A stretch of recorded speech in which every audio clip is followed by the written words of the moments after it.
ఈ వీడియోలో మనం డివిజన్ ఆల్గారిథం ఫర్ పాలినామియల్స్ అనే కాన్సెప్ట్ చూద్దాం. అంటే పాలినామియల్స్ని మనం డివిజన్ ఎట్లా చేయాలో ఈ వీడియోలో మనం నేర్చుకుందాం. ఓకేనా? డివిజన్ ఆల్గారిథం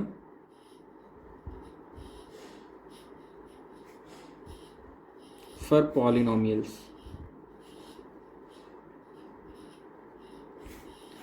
ఓకేనా? ఫస్ట్ ఆఫ్ ఆల్ ఒక ఎగ్జాంపుల్ తీసుకుందాం. x cube minus 3x² minus x plus 3 ఈ పాలినామియల్ మన దగ్గర ఉంది.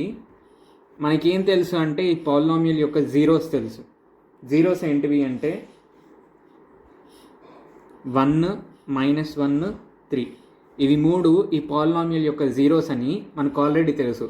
అట్లాంటప్పుడు మనం ఎట్లా రాయొచ్చు ఈ పాలినామియల్ని? x - 1 x minus of -1 into x - 3. ఓకేనా? ఇప్పుడు మన దగ్గర జీరోస్ ఉన్నాయనుకోండి, ఆల్ఫా, బీటా, గామా. ఈ మూడు ఒక పాలినామియల్కి జీరోస్ అయితే ఆ పాలినామియల్ ఏంటి అని మనల్ని అడిగినప్పుడు మనం ఏం రాస్తాం? k into x minus alpha, x minus beta, x minus gamma అని రాస్తాం. అట్లానే మనకు ఆల్రెడీ తెలుసు కదా ఈ పాలినామియల్కి జీరోస్ 1, -1, 3 అని. కాబట్టి ఇట్లా రాసుకున్నాం, k into x minus alpha, x minus beta, x minus gamma. ఈ ఫామ్లో ఇక్కడ రాసుకున్నాం. ఓకేనా? దీన్ని ఇంకా సింప్లిఫై చేస్తే ఏం వస్తుందో చూద్దాం. Is equal to x - 1 into x + 1 into x - 3 ఇలా వస్తుంది. ఓకేనా?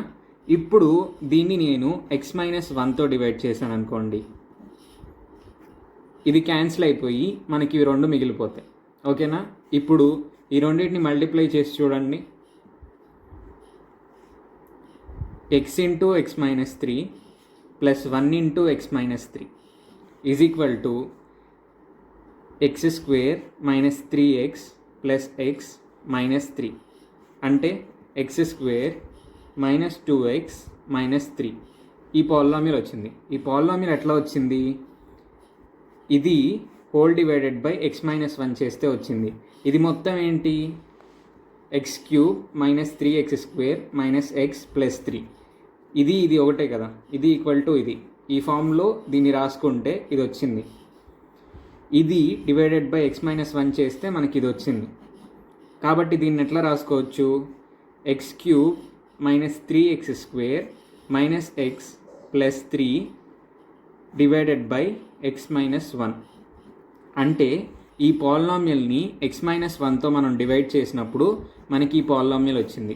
ఇప్పుడు వరకు మనం చేసింది డివిజన్ యొక్క సింపుల్ ప్రాసెస్. ఇట్లా చేయటం వల్ల మనకు వచ్చిన బెనిఫిట్ ఏంటి అంటే, ఇప్పుడు నీ దగ్గర ఒక పాలినామియల్ ఉంది. మీరు ఆ పాలినామియల్కి మీకు ఒక జీరో తెలుసు. ఆ జీరో ఏంటి? x = 1 అనే జీరో మీకు తెలుసు. అట్లాంటప్పుడు x - 1 అనే దాంతో మీరు డివైడ్ చేశారనుకోండి, అప్పుడు మీకు ఇంకోటి వస్తుంది ఈక్వేషన్. ఆ ఈక్వేషన్ని తీసుకొని దానికి మీరు మామూలుగా రూట్స్ కనుక్కుంటే మిగతా రెండు రూట్స్ కూడా మీకు వచ్చేస్తాయి. ఓకేనా? ఒక పాలినామియల్ ఉంది, దానికి ఒక రూట్ మీకు ఆల్రెడీ తెలుసు. రూట్ తెలుసు కాబట్టి x - 1 అనుకోండి, x = 1 అనే రూట్ తెలుసు కాబట్టి x - 1తో డివైడ్ చేస్తున్నాం. అదే ఆల్ఫా అనే రూట్ తెలిస్తే x - ఆల్ఫాతో డివైడ్ చేస్తాం. ఓకేనా? ఇట్లా x - 1 అనే రూట్ x - 1తో దీన్ని డివైడ్ చేసినప్పుడు మనకి ఈ పాలినామియల్ అనేది వచ్చింది. ఇప్పుడు ఈ పాలినామియల్కి రూట్స్ కనుక్కుందాం. x² - 2x - 3 is equal to 0. x² plus x - 3x - 3 is equal to 0. x into x + 1 - 3 into x + 1 is equal to 0. x - 3 into x + 1 is equal to 0. అంటే x = 3, x = -1. ఇవి రెండు రూట్స్ మనకు వస్తున్నాయి, 3e - 1. మనకు already ఒకటి తెలుసు, 1 అనే route ఉంది. ఇంకా రెండు రూట్స్ ఏమి వచ్చినాయి అంటే 3e - 1. మనం స్టార్ట్ చేసింది కూడా అంతే కదా, 1, 3e - 1 ఈ మూడు రూట్స్ అని స్టార్ట్ చేసాం.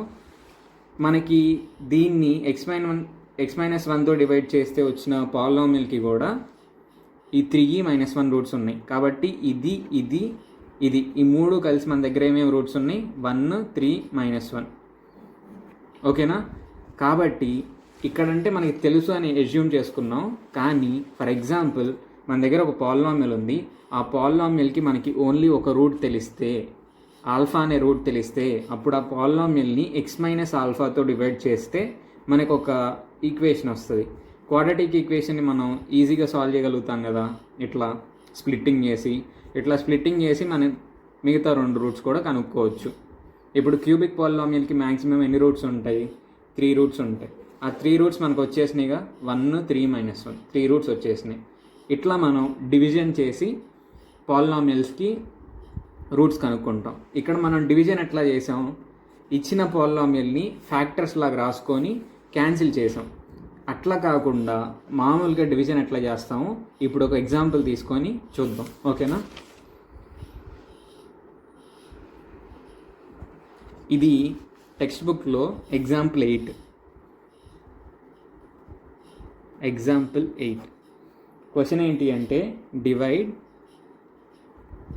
2x² + 3x + 1 బై x + 2 ఈ పాలినామియల్తో డివైడ్ చేయమని చెప్పేసి అడుగుతున్నారు, ఓకేనా. అది ఎట్లా చేయాలో చూద్దాం. ఇది చూసి నేర్చుకోవటమే, ఓకేనా. మనం చిన్నప్పుడు డివిజన్ని ఎట్లయితే సింపుల్ డివిజన్ని 4/2 అంటే ఎట్లా నేర్చుకున్నామో దీన్ని కూడా మనం అంతే నేర్చుకోవాలి, ఓకేనా. చూసి నేర్చుకోవాలి. 2 2s are 4 రిమైండర్ 0, ఓకేనా. ఇది మనకు ఆల్రెడీ తెలుసు. అట్లానే పాలినామియల్స్ని కూడా మనం డివైడ్ చేస్తాం. Divide 2x² + 3x + 1 by x + 2 అంటే 2x² + 3x + 1 divided by x + 2 ఈ వాల్యూ ఎంత అని అడుగుతున్నారు, ఓకేనా. దాన్ని ఎట్లా చేయాలంటే మామూలుగా ఇట్లానే చేయాలి. డినామినేటర్నేమో ఇక్కడ రాసుకుంటాం కదా, దీన్ని ఏమంటారు? డివైజర్ అంటారు. దీన్నేమో డివైడెండ్ అంటారు. 2x² + 3x + 1. ఇప్పుడు మనం కోషంట్ రిమైండర్ కనుక్కోవాలి, అదే కదా డివిజన్కి మెయిన్ ఉద్దేశం. ఇప్పుడు ఎట్లా కనుక్కుంటామంటే ఈ ఫస్ట్ టర్మ్ ఉంటుంది కదా, ఈ ఫస్ట్ టర్మ్ డివైడెడ్ బై దీంట్లో ఫస్ట్ టర్మ్ చేయండి. 2x² డివైడెడ్ బై x చేస్తే ఏమొచ్చింది? ఇక్కడ ఒక x² అంటే 2 x'లు కదా, x × x కదా, ఒక x ఇక్కడ x × xలో ఒక x క్యాన్సిల్ అయితే మిగిలేది 2x. ఇప్పుడు 2x వచ్చింది కదా, 2xని ఇక్కడ రాయండి, ఓకేనా. ఇప్పుడు ఈ 2xని తీసుకొచ్చి దీంతో మల్టిప్లై చేయండి. 2x × x అంటే 2x² ప్లస్ 2 × 2 2x × 2 4x, ఓకేనా.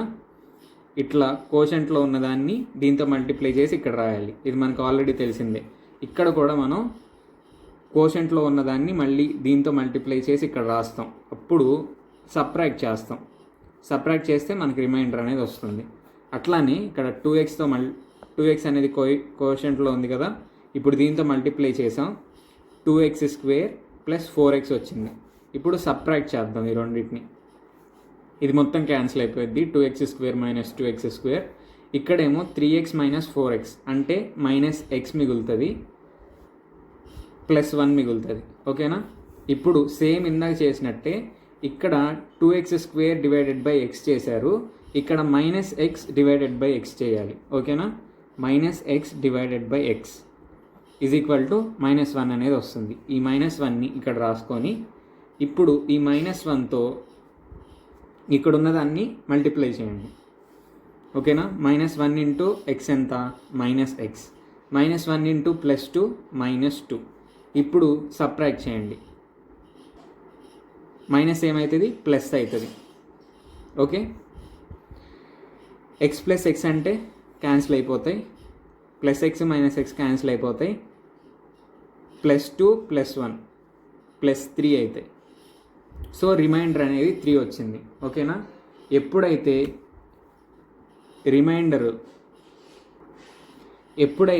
రిమైండర్ యొక్క డిగ్రీ అనేది ఈ డివైజర్ యొక్క డిగ్రీ కంటే తక్కువకి వచ్చిద్దో లేకపోతే 0 అయిపోయిద్దో అప్పుడు మనం డివిజన్ని ఆపేస్తాం. ఇక్కడ దీని యొక్క డిగ్రీ ఎంత? 1. దీని డిగ్రీ ఎంత? 0. డివైజర్ యొక్క డిగ్రీ కన్నా రిమైండర్ యొక్క డిగ్రీ తక్కువ ఉంది కాబట్టి ఇంకా మనం డివిజన్ని ఆపేయచ్చు.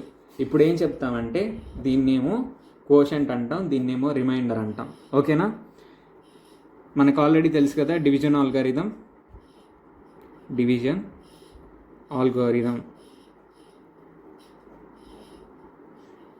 ఏంటిది?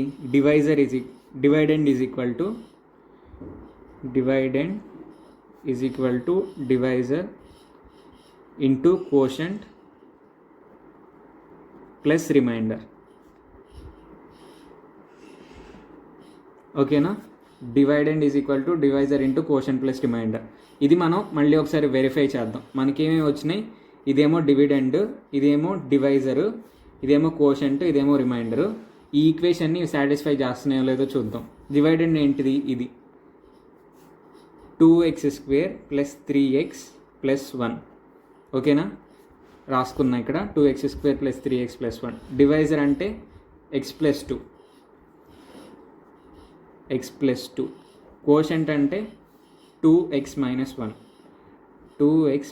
1. రిమైండర్ అంటే 3. ఓకేనా? ఇవన్నీ ఇక్కడ రాసుకున్నా. ఇప్పుడు LHS RHS ఈక్వల్ అయితే ఈ డివిజన్ ఆల్గారిథమ్ సాటిస్ఫై చేస్తున్నట్టు. ఓకేనా? ఇప్పుడు దీన్ని మల్టిప్లై చేద్దాం. x × 2x - 1 + 2 × 2x - 1 + 3. ఓకే, ఇప్పుడు మల్టిప్లై చేయండి. 2x² - x + 4x - 2 + 3 = 2x² + 3x + 1. ఓకేనా? ఇది మనకు వచ్చింది. ఇప్పుడు మన LHS RHS ఈక్వల్ కాబట్టి మనం చేసిన డివిజన్ అనేది ఈ డివిజన్ ఆల్గారిథంని సాటిస్ఫై చేస్తుంది. కాబట్టి ఇట్లా మనం పాలినామియల్స్ని డివైడ్ చేయొచ్చు. ఇంకొక విషయం మీరేం గుర్తుపెట్టుకోవాలంటే, దీని నుంచి మనం దేంతో డివైడ్ చేసాం ఈ పాలినామియల్ని? 2x² + 3x - 1ని మనం x + 2తో డివైడ్ చేసాం. ఓకేనా? 2 ఇక్కడ రాస్తున్నా. 2x² + 3x + 1 is divided by x + 2. దీన్ని నేను ఎట్లా రాసుకుంటున్నానంటే 2x² + 3x + 1 divided by x - 2. Minus into minus plus అయింది కదా, అంటే x - -2 అంటే x + 2. దీన్ని ఇట్లా రాసుకుంటున్నా. ఇట్లా మనం డివైడ్ చేస్తే మన రిమైండర్ ఏమొచ్చింది? 3 వచ్చింది. ఈ 3 ఎట్లా వచ్చిందో ఒకటి చెప్తా. ఇప్పుడు x ప్లేస్లో -2 సబ్స్టిట్యూట్ చేయండి. x - -2 ఉంది కదా, ఈ -2 సబ్స్టిట్యూట్ చేయండి. 2 × -2 2 + 3 × -2 + 1 అంటే 2 × 4 -6 + 1.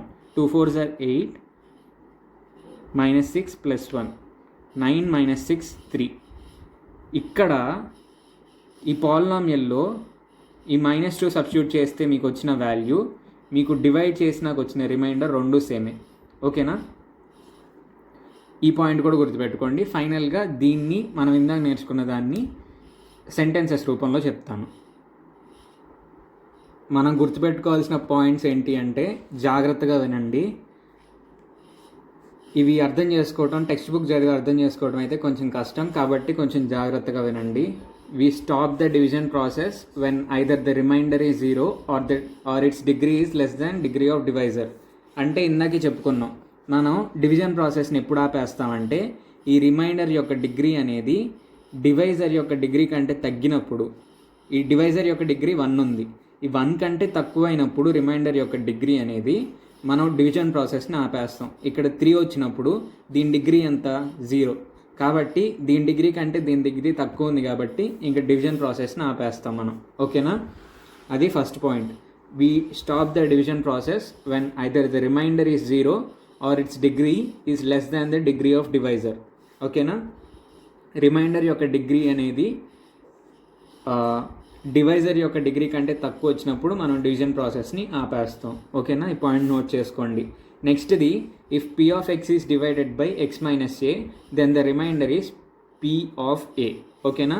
p of x అనే పాలినామియల్ని x మైనస్ a అనే పాలినామియల్తో మనం డివైడ్ చేసినప్పుడు x మైనస్ a ఫామ్లోనే ఉండాలి. అందుకే మనం ఇక్కడ x + 2 అని ఉంటే x - -2 అంటే x - a ఫామ్లో ఉందిగా. ఇక్కడ a ఏంటి? -2. ఎక్స్ మైనస్ ఏతో డివైడ్ చేసినప్పుడు p of x is divided by x minus a, then the remainder is p of a. అంటే x మైనస్ ఏతో డివైడ్ చేసినప్పుడు x is equal to A substitute చేసాం అనుకోండి p of xలో, అదే మనకి రిమైండర్ అనేది వస్తుంది. అదే ఇప్పుడు ప్రూవ్ చేసాం ఇందాక. నెక్స్ట్ది when divisor is linear polynomial remainder is constant. ఎప్పుడైతే ఇక్కడ మనకి డివైజర్ అనేది, ఇది డివైజరు, ఇది డివిడెండ్, ఇది కోషంట్, ఇది రిమైండర్. ఓకే, ఎప్పుడైతే డివైజర్ అనేది లీనియర్ పాలినామియల్ అయి ఉండిద్దో, అంటే డిగ్రీ 1 ఉంది, డిగ్రీ 1 ఉంటే మనం లీనియర్ పాలినామియల్ అంటాం. ఎప్పుడైతే డివైజర్ అనేది లీనియర్ పాలినామియల్ అయి ఉండిద్దో అట్లాంటప్పుడు రిమైండర్ అనేది ఒక కాన్స్టెంట్ నెంబర్ వచ్చిద్ది. 3 అన్న వచ్చిద్ది, 0 అన్న వచ్చిద్ది, ఇట్లా ఏదో ఒక కాన్స్టెంట్ నెంబర్ అనేది వచ్చిద్ది. ఓకేనా, అది third point. When divisor is a linear polynomial remainder is a constant. Okay, నెక్స్ట్ది ఫోర్త్ది ఏంటి అంటే if degree of divisor is equal to 1, divisor యొక్క డిగ్రీ 1 అయితే, అంటే డివైజర్ అనేది లీనియర్ పాలినామియల్ అయితే, then the degree of p of x is 1 plus degree of quotient. ఓకేనా, మనకేం తెలుసు, p of x is equal to g of x into q of x plus r of x. ఇదేమో dividend, ఇదేమో divisor, ఇది quotient, ఇది reminder. ఓకేనా, dividend, divisor, quotient, reminder. ఓకేనా, వీళ్ళు ఏమంటున్నారంటే degree of divisor is equal to 1, దీని యొక్క డిగ్రీ 1 అంట. ఓకేనా, మనకేం తెలుసు, డివైజర్ యొక్క డిగ్రీ 1 ఉన్నప్పుడు రిమైండర్ అనేది కాన్స్టెంట్గా ఉంటుంది, అంటే దాని డిగ్రీ 0 ఉండిద్ది. ఓకేనా, కాబట్టి p of x యొక్క డిగ్రీ ఎట్లా ఉంటుంది అంటే ఈ q of x డిగ్రీ కంటే 1 ఎక్కువ ఉండిద్ది. ఓకేనా, ఇది ఈజీగా అర్థమవుతుంది, ఎందుకంటే g of xని q of xని మనం ప్రొడక్ట్ చేస్తే p of x వస్తుంది. ఓకేనా, కాబట్టి p of x యొక్క డిగ్రీ అనేది q of x కంటే 1 ఎక్కువ ఉండిద్ది. ఇప్పుడు q of xలో x స్క్వేర్ ఉందనుకోండి, x స్క్వేర్ ప్లస్ సంథింగ్ ఉంది, g of x అనేది x ప్లస్ సంథింగ్ ఉంది. ఓకేనా, ఇదే కదా దీని మీనింగ్, లీనియర్ పాలినామియల్ ఇది, దీని డిగ్రీ 1 ఉంది. అట్లాంటప్పుడు p of x ఎంత ఉంటుంది, ఈ రెండింటిని మల్టిప్లై చేస్తే మనకు హైయెస్ట్ వచ్చేది x³, అంటే దీని డిగ్రీ 3 ఉండిద్ది, దీని డిగ్రీ 2 ఉంది. వీళ్ళు ఏం చెప్తున్నారంటే then the degree of p of x is 1 plus degree of quotient. ఈ కోషంట్ యొక్క డిగ్రీ కంటే ప్లస్ 1 చేస్తే మనకి degree of p of x అనేది వచ్చింది. ఎప్పుడు ఇట్లా జరిగిద్ది, g of x అనేది దీని డిగ్రీ 1 ఉంటే, అంటే ఇది లీనియర్ పాలినామియల్ అయితే. ఓకేనా, ఇవన్నీ మనం పాలినామియల్స్ని డివిజన్ చేసేటప్పుడు గుర్తుపెట్టుకోవాల్సిన విషయాలు. ఇవన్నీ మీకు అర్థమైతే చాలు, మీరేం దీన్ని గుర్తుపెట్టుకోవాల్సిన అవసరం లేదు, జస్ట్ అర్థమైతే చాలు. ఓకేనా, డివిజన్ ఎట్లా చేయాలో, 2 పాలినామియల్స్ని ఇక్కడ డివైడ్ చేశాం కదా, ఈ ప్రాసెస్ తెలిస్తే మీకు చాలు. ఇంకా ఈ కాన్సెప్ట్స్ అన్నీ, ఈ 4 పాయింట్స్ మీకు అర్థమైతే చాలు. ఓకేనా, ఈ వీడియోలో కనుక మీకు ఏమైనా డౌట్స్ ఉంటే తప్పకుండా కామెంట్ సెక్షన్లో అడగండి, వీలైనంత త్వరగా మీ డౌట్స్ని క్లారిఫై చేయడానికి ట్రై చేస్తాను. ఇప్పుడు వీటి మీద ఒక క్వశ్చన్ అడుగుతాను, ఇది ఎక్స్ప్లెయిన్ చేశా కదా, దీని మీద ఒక క్వశ్చన్ అడుగుతాను. ఇప్పుడు g of x యొక్క డిగ్రీ అనేది 1 ఉంది, q of x యొక్క డిగ్రీ ఏమో 5 ఉంది. ఇట్లాంటప్పుడు p of x యొక్క డిగ్రీ అనేది ఎంత ఉంటుందో చెప్పండి. ఓకేనా, ఇది కామెంట్ సెక్షన్లో నా కోసం ఆన్సర్ చేయండి. మీకు కనుక ఈ వీడియో నచ్చితే లైక్ చేయండి, ఇంకా మరిన్ని వీడియోస్ కోసం మన ఛానల్ని సబ్స్క్రైబ్ చేసుకోండి. Thank you.